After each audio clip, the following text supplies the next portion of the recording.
Greetings everyone, update 29.5 Deimos Arcana has launched on PC with a multitude of additions, changes, as well as fixes. I have already covered the sheer amount of fixes in its own 30-minute video, and you can listen to that via the card on screen or by finding it on the channel if you don't want to read through the patch notes yourself. As for today's video, I'll be covering all of the update 29.5 changes. Video chapters are available on the video timeline on top of timestamps in the description to each section of the changes. Let's begin for general isolation vault changes.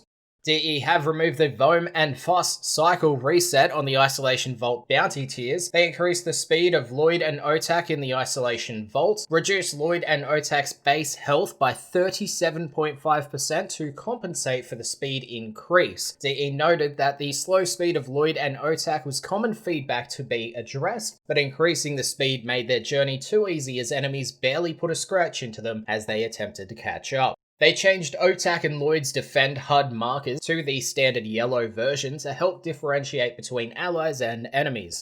They have adjusted Lloyd and Otak's path to create a more evenly spaced, consistent length path to avoid a long, slow return to the vault when all 4 generators are activated, or when clusters of generators are very close together. They also adjusted Isolation Vault transmission flow at the very start to speed things up a bit and to get into the phases a little faster. Scintillants have a chance to respawn in Isolation Vault bounties. They've noted that the new Isolation Vault bounties bring you back through the previously completed vaults and further into the underground. Having Scintillant respawn grants another kick at the can, even if it was already found in a vault. Esophages in Isolation Vault bounties now have a press and hold context action to avoid accidentally interacting with them and thus having to go all the way back down to do the vault generators. They rebalanced enemy Void Rig and the upcoming Bone Widow Isolation Vault fights for a more fair experience that embraces the precedent set with Kuva Liches. So, the enemy Void Rig and Bone Widow Necromechs now have the Lich treatment with vulnerability to status effects, which means status effects affect Necromechs. Additionally, certain damage immunities and diminishing returns for Warframe abilities have been added to balance this out. The damage immunities apply to movement abilities such as Banshee's Sonic Boom to prevent yeeting the Necromech into the sun. The diminishing returns are also present to prevent one-hit KOs on par with Kuva Liches. They also increase the cooldown time when the Void Rig and Bone Widow cast their invulnerability shield while in their armless phase. And lastly, for general Isolation Vault changes, they added an objective marker to the bait device if your bait throw missed the monster door. For the Deimos quality of life changes, the Voam and Fuss time indicators now appear when viewing the map inside the Necrolist hub. They have added this to Cetus and Fortuna as well.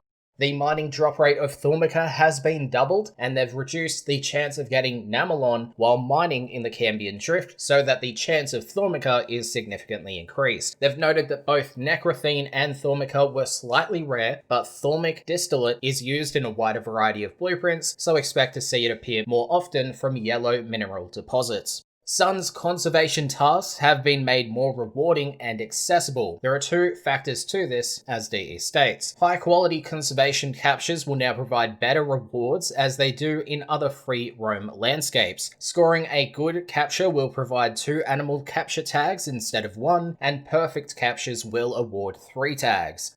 The Sun Token Exchange has also been reorganized. Based on player inventory statistics, small offerings will require more commonly found creatures, and larger offerings with more tokens will require creatures that are harder to come by. Necromechs will now increase their max level by 2 for each former applied, up to rank 40. With 12 mod slots to fill, borrowing the polarity mechanics introduced with the Paracesis made perfect sense. This change also prompted a discussion to address the mission restrictions with Necromech leveling, with it specifically being free roam only. As a result, we've increased the shared affinity range in free roam missions, which I'll talk about in a second. They have noted that they still have plans to allow deployable Necromechs in normal mission modes, but that will come at a later date. Also, if you have already reached rank 30 on your Necromech prior to this update, you will retain full mastery points for it, but if you really want rank 40, the icon, the number, you can go ahead and do so. Now they have also enabled shield gating for summoned necromechs. Universal medallions can now be traded in the necrolist at the Grandmother for Entrati standing and Lloyd for the Necroloid standing. The Latrox Une bounty mission has received a balance pass to address both the length this mission takes and the bonus being too challenging compared to others. So, they have doubled the drone shield's health, the drone shield now regenerates after being emptied, samples now drop at a faster rate, and less samples are required to complete the mission. Now earlier they said free roam shared affinity was changed. This is what they've said. We've increased the shared affinity range in free roam missions from 50 meters to 250. When implementing the change to make necromechs level up to 40, it prompted the conversation of necromech leveling and its restriction to free roam missions. With the addition of Bone Widow, it felt appropriate to dial the shared affinity range up for these much larger tile sets. While it's always ideal to stick together, we hope the 250 meter range allows you to both level up your necromech faster and venture a bit farther in the landscape. For fishing and conservation changes, DE enabled imprinting and breeding for the Predacites and Vulpaphyla. I'm just going to call them Vulpa from now on. Mutagens and antigens are inherited through breeding, allowing the pets to stack their benefits. Predacites and Vulpa can only be named when gilded. Predacites and Vulpa cannot be crossbred with non-modular pets, and imprints of Predacites and Vulpa can only be taken when the pet is gilded. They have disabled the conservation trank and track during the Heart of Deimos quest, noting that when it was enabled you wouldn't have been able to catch anything or see anything on the map, but there was a chance to just happen across a start point. Companion Predacites and Vulpa now have their own description, separate from the wild ones in the Cambion Drift. Improvements were made to trails to address some of the more drastic upward jumps required to follow paths. They made a bunch of updates to lure sounds and mix effects, added more variations to scat burst sounds, and also made adjustments to transmission timing. They increased the number of Avicia spawned at call points from 1 to 2 to 4, and they also improved its spawn position. They increased the number of Cryptolex spawned at call points from 1 to 2 to 4. They expanded the number of available call points in the Magna, Infested Sogaleo, Undulatum, and Albret's prospect areas. We'll go with that. They also added height arrow indicators to conservation markers, noting that this reduces the number of call points that end up in caves. For the ones that do spawn in caves, the height arrow indicator should relieve that confusion. They also added debuffs to Deimos animals when they're wounded by infested and have reduced max health, and they also added Voam and fast cycle information to Deimos' conservation creatures in the Codex. For general Deimos changes, necromechs now have built-in vacuum. The Necrolist Fast Travel UI now displays the respective token for each Entrati member. Entrati tokens you don't have the required resources for will now appear grayed out in each Entrati member's token acquisition menu, saving you from having to hover and view each token individually to see if you have the resources needed. They added Mother tokens next to the token icon itself in Mother's reward detail screen, added the requirements met category to the Necrolist vendor, an expiry and tokens filter to the Necrolist vendors. They added more idle OTAC lines in the Necrolist when interacting with him. They added another race node to the Cambion Drift Abyssal Skim race to lead the player better throughout it. They increased the Deimos Juggernaut variance affinity gain to 500, stating that this was done to be more consistent with the Deimos Saxum variance. They made slight updates to the sun skin textures and fixed neck seam issues. Slight revisions were made to the daughter's textures to better match her head to the body. Enemies in the Cambion Drift will now have a blue energy effect applied to their weapons when Voam is alive and worming around. They added Deimos Leapers and Deimos conservation animals to the Codex, made improvements to the enemy pathing in tight underground areas in the Cambion Drift, and lastly, they changed the number of obelisks that appear in the Cambion Drift from 6 to 5, stating that with the introduction of the newest bounties, we reviewed the obelisk spawn sites and saw that they were occupying vacant sites that we felt would be better used for new bounty objectives. These sites were also difficult for enemies to maneuver and access, and they would often get stuck in the obelisk shards. With that said, we move to the Glaives Revisited section. Heavy attacks, aka the Glaive detonation, will now do more damage and be more consistent. DE shares that damage numbers have been increased and the area of effect fall-off has been removed, which means max damage no matter what part of the explosion hits an enemy. The hold throw mechanic now applies in your equipped melee mode. DE states that when we added the ability to wield a glaive alongside any one-handed secondary, we introduced a new system for throwing glaives that was quicker and more intuitive. This modern system for both ground and air throwing has been applied to pure melee mode, making glaives consistent no matter how they are used. In the glaive and gun mode, players must use the melee key to detonate the glaive while it's in flight. With only the glaive in hand, the alt fire button is no longer reserved for your secondary weapon, which allows for the added flexibility of press alt fire for a heavy attack detonation or tap your melee for a simple recall. Glaive throws can now be performed while sliding. You tap the button to do a regular spin attack or hold to throw it. Throw melee inputs can be queued up one after the other. Glaives can now be thrown multiple times in a single jump. Melee stance combos are now available in the glaive and gun mode, and glaive and guns now utilize the melee auto blocking system when not aiming or firing. Regarding these changes to glaives, the power throw mod has been buffed to 2 meters of punch through, and on consecutive throws you gain 100% throw damage up to a maximum of 3 stacks. You also get an added 60% projectile speed. For glaive specific changes per weapon, the Serrata now has a guaranteed toxin proc on heavy attack detonation. The critical damage of the throw has been increased to 2.3, and they have reduced the AoE fall-off from 50% to 30%. The Falcor now has a guaranteed electricity proc on heavy attack detonation, and the AoE fall-off is 40%. The Glaive has a guaranteed impact proc on its heavy attack detonation, and they have reduced the AoE fall-off from 50 to 40%. The Glaive Prime, its AoE fall-off is now 40%. The Halakar, it has a guaranteed impact proc on heavy attack detonation, and they have reduced the AoE fall-off from 50 to 40%. The Kestrel, they added the guaranteed impact proc to the heavy attack detonation, AoE fall-off is 40%, and they reduced the max self crowd control from knockdown to a stagger. The Orvius now has a guaranteed cold proc on the heavy attack detonation, the AoE fall-off is 40%, and quick throws now perform the hover attack.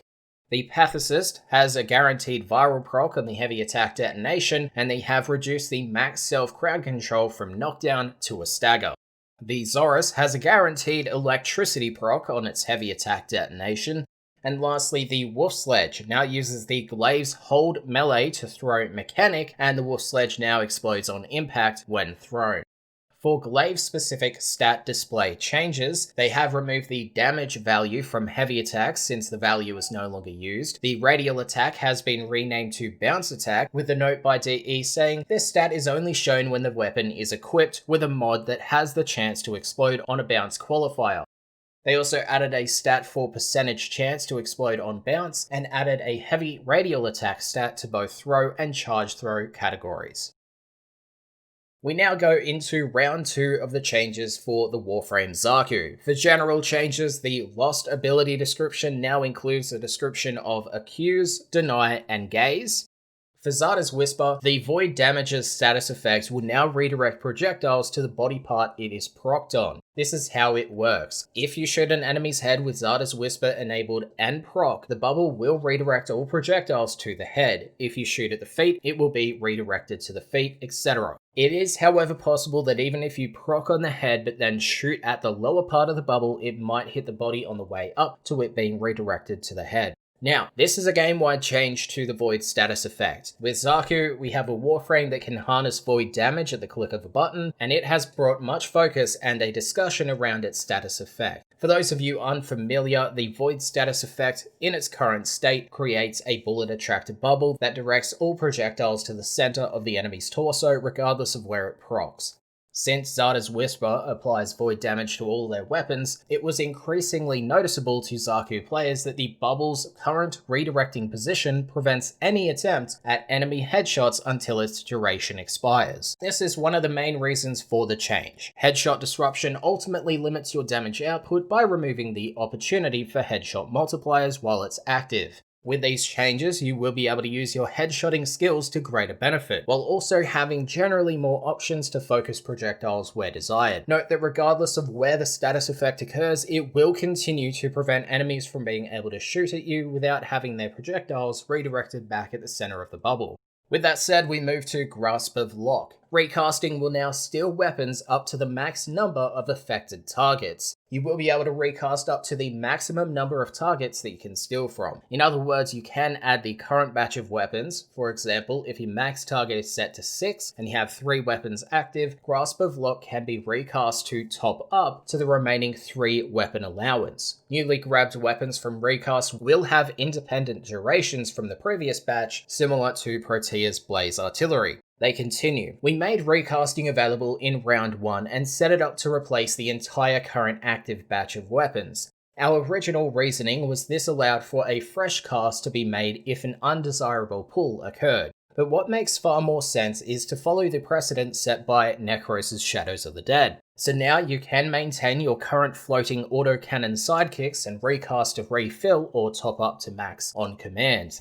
This will give far more control in maintaining the maximum number of active weapons you can have at once. Also for Grasp of Lock, they have added a HUD tracker for active weapons, and stolen weapons will no longer target invulnerable enemies. Grasp of Lock weapons will visually darken when near the end of their lifespan, and they have made a note in regards to Grasp of Lock's target range, stating, "In round 1, we made the distinction between Grasp of Lock's grab range and target range. We then increased its grab range and left target range untouched due to firing range experiments being a bit too wild for round 1. As with continued testing, this was held true. In any instance where we've increased it, even slightly, it neared a state that we had already established was undesirable due to its encouragement of an inactive way of playing, aka Ember's Word of Fire prior to her rework. As a result, target range will continue to remain untouched for this round." Now for the lost ability. For the sub-ability Accuse, we are following through with our proposed idea from round 1 and have made Accuse recastable. You'll be able to recast it up to the maximum number of targets that can be affected or corrupted. So if your max target is set to 10 and you have 5 active, Accuse will recast to top up the remaining 5 corrupted crew allowance. They also added a HUD tracker for the active Accused enemies. For the Gaze sub-ability, they increased the base radius from 8 meters to 12 meters with the following comment. Increasing the base radius on gazed enemies was highly requested since its defense reduction applies to enemies while they are within the affected area. As we noted in round 1, we evaluated Gaze and how it performs with established builds that maximized its effects. Increasing the base radius range hits the spot between improving the ability's effectiveness and managing what is already established as powerful with focus builds. For the Deny sub-ability of the Lost, they have increased Deny's beam width and base range from 25 meters to 40 meters. They also made it so Deny can be cast while moving. Moving on to Steel Path changes, they have introduced Acolyte mini-bosses and Steel Path incursions, aka daily alerts but for Steel Essence. This is what the patch notes share. Every day, 5 Steel Path missions will be chosen randomly and completing them will award 3 Steel Essence per incursion. Furthermore, this will unlock the node, even if you have not reached that part of the Steel Path yet. This should help improve the matchmaking situation among other things. Note that Steel Path incursions will appear in the alert section of the World State window when you are set to the Steel Path mode. Related to this, as you play in any Steel Path mission, Acolytes will spawn and attack. Defeating the Acolyte grants a guaranteed drop of 2 Steel Essence. However, if you get downed by an Acolyte, they'll escape and you won't receive any. With their reintroduction, Steel Path Acolytes are now affected by status effects the same way Kuva Liches are. They've also reduced the melee attack damage on both Misery and Malice to avoid one-hit KOs on the players. They've noted that in essence, there is virtually no RNG with Steel Essence anymore. Daily incursions guarantee 3 per alert, and Acolytes will always appear endlessly in endless missions. The time at which they choose to appear may be a bit random, but if you kill mobs, they will come. Please note that Acolytes won't spawn in Arcwing missions on the Steel Path. Really? Lastly, Tesh and Steel Path owners will now have a weekly item for you to purchase. There are 8 items total, meaning that every 8 weeks the store will reset and allow you to purchase a new. Look forward to things like an Umbra Former Blueprint, Shotgun Riven mod, and more. So, Umbra Former is now available in Tashin's shop in the form of its blueprint, but it looks like it'll be here every 8 weeks.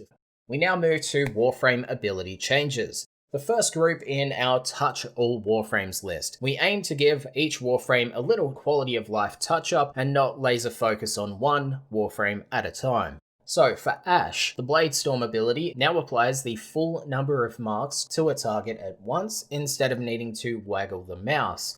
Energy is consumed once per target marked instead of per mark now. For Atlas's Bulwark ability, it performs an AoE slash when damaged by enemies, and the AoE damage is based on the amount of health lost on your Bulwark. For Chroma, Spectral Scream, it now has a guaranteed chance to apply a status proc, and it will chain the damage to one other enemy outside of the breath. You can also swap between elementals on the fly with Spectral Scream, so you no longer have to change your energy color in order to get fire, toxin, cold, heat, and swap between them out of mission. You can now do so in mission, which is finally good. Anyway, they also increase Spectral Scream's damage from 200 to 400 damage per second at max rank, and they gave the new passive to Chroma, which is Dragon's Flight, a passive that allows Chroma to perform an additional jump while sprouting his dragon wings to give him that extra aerial dominance. For Korra, there is now a minimal line of sight check on Whipclaw's radial damage. For Necro, Soul Punch instantly kills targets below 25% health and turns them into an extra clone shadow or heals existing if your capacity is at max. For Nidus and his Larvae ability, enemies killed while held have a chance of generating a mutation stack for Nidus. Lastly, we have the Warframe Zephyr and changes to her abilities. Airburst. Damage increases per target hit. Targets with less than 30% health become open to Parazon finishes. Airburst now deals 35% additional damage per enemy hit, either with the projectile or explosive damage. Airburst now has a 50% chance to deal a physical status effect for those hit by this slice of air, with it being heavily skewed towards slash. Lastly, for Tornado, it's slightly better at holding enemies, and you can now tap the ability to create a stationary tornado and hold it to create wandering ones. With that said, the Orbiter has been updated again. DE says the following. Those Drydocks have been put to good use. With Deimos Arcana, the Orbiter has received a bit of a facelift, as well as a fresh new sheet of glass. The Mod, Relic, and the Umbilical consoles have been given some new animations, a fresh coat of paint, and general appearance improvements. If you own a Railjack, we highly suggest you look up.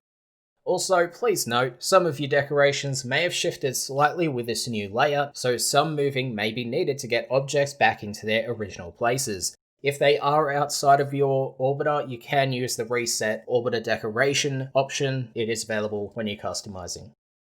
We then move to Dojo decoration changes. You can now rename each Dojo room in the room options menu.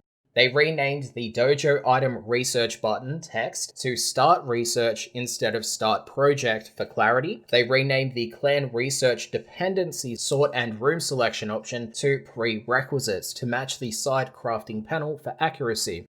Clicking on a Clan Research prerequisite will now select the research, where you can then start researching it immediately. The Dojo bell decoration sounds can now be changed by the sound effects volume slider in your options. They added the ability to rename transporters after placing them in your clan dojo, and they disabled Warframe passives when entering dojo obstacle courses and disabled the several seconds of invulnerability when starting the course. They've noted that we spoke to dojo designers in the community and got their feedback on obstacle courses. These changes come from their point that both of the above gives players an unfair advantage. Zephyr's passive comes to mind. The temporary invulnerability at the start of the course was mirrored from regular missions, but was being used to bypass some traps. Overall, these changes allowed dojo course designers to really challenge those who attempt their creations and do so fairly. Operator amp changes. They reduce the self-stagger range of the Shrak Sun scaffold, the Granmu Prism, the Exard scaffold, Disick scaffold, and the Proper scaffold. The Fard projectile now explodes on every bounce, and they reduce the Fard explosion damage from 3100 to 1100. General changes for Update 29.5 Deimos Arcana. We're pretty far into this video now. Anyway, they increased the current Nightwave prestige cap by another 60 ranks to provide prestige 10 with continued crystal creds. They moved Mutilus Alad V's Assassinate node away from a card to prevent misclicks, reduced repetitive helmet animations when interacting with it, improved performance when playing with Banshee. The Karkin Speargun skin now animates and has special behaviors. They've reduced self-stagger range on the Sonicore. Yes, thank you. Holy crap. Winged Syndanas that have open and closed states will now only be open in the end of mission diorama for the player with it equipped. This fixes issues with overlap and clipping for the rest of the squad. They also updated the description of the Vulpa and the Predacite antigens. They changed I-10 stars to sort as a rare resource in the end of mission screen, added a whoosh sound effect to the end of the Nunchaku movement. The I-10 screen has seen 3 changes, where they updated the I-10 screen when you do not own any I-10 treasures or I-10 stars to now show an explanation of the I-10 system. They added a Visit Maru button to travel to Maru's Bazaar, and made several adjustments to certain I-10 sculptures and star dioramas so they are easier to see. They gave Atlas a little more height on his backflip in his animation idols. They changed items listed in the in-game market packs from all caps to title case.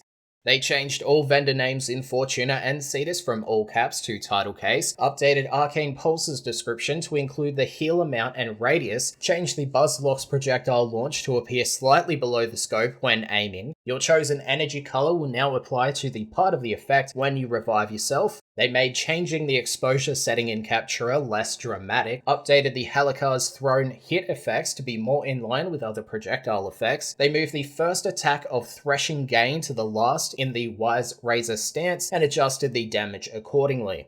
The Cortege has seen changes with its range increased to 28 meters, and they have added punch through to the weapon's primary fire against enemies, but it will not penetrate level geometry. Exodia Contagion's projectiles now inherit the critical chance and damage, as well as the status chance of the Zor it is slotted into. They remove the ability to emote while on a K-drive due to functionality breaking. They improved the default placement of the Tenocon Deimos Prex cards so they are a bit nicer to position when decorating. They changed the Mastery Rank challenge icons to the new design that was released in update 29.3. They improved the melee slam animations, stating that you'll now be able to start moving after a melee slam at the same timing as when you shoot or perform another melee attack. They relaxed on Gauss's Muck Rush field of view attenuation so it doesn't become too absurd in cases of extreme speed.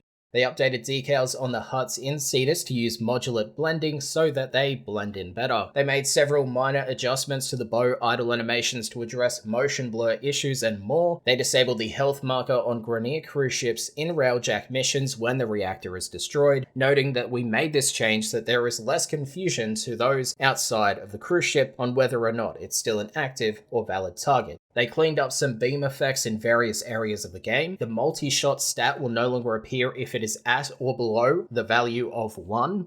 They reworked the Fluctus's muzzle and projectile effects, removed the Icarius's arming distance from projectiles, and removed the Kuvarayanga's arming distance from projectiles.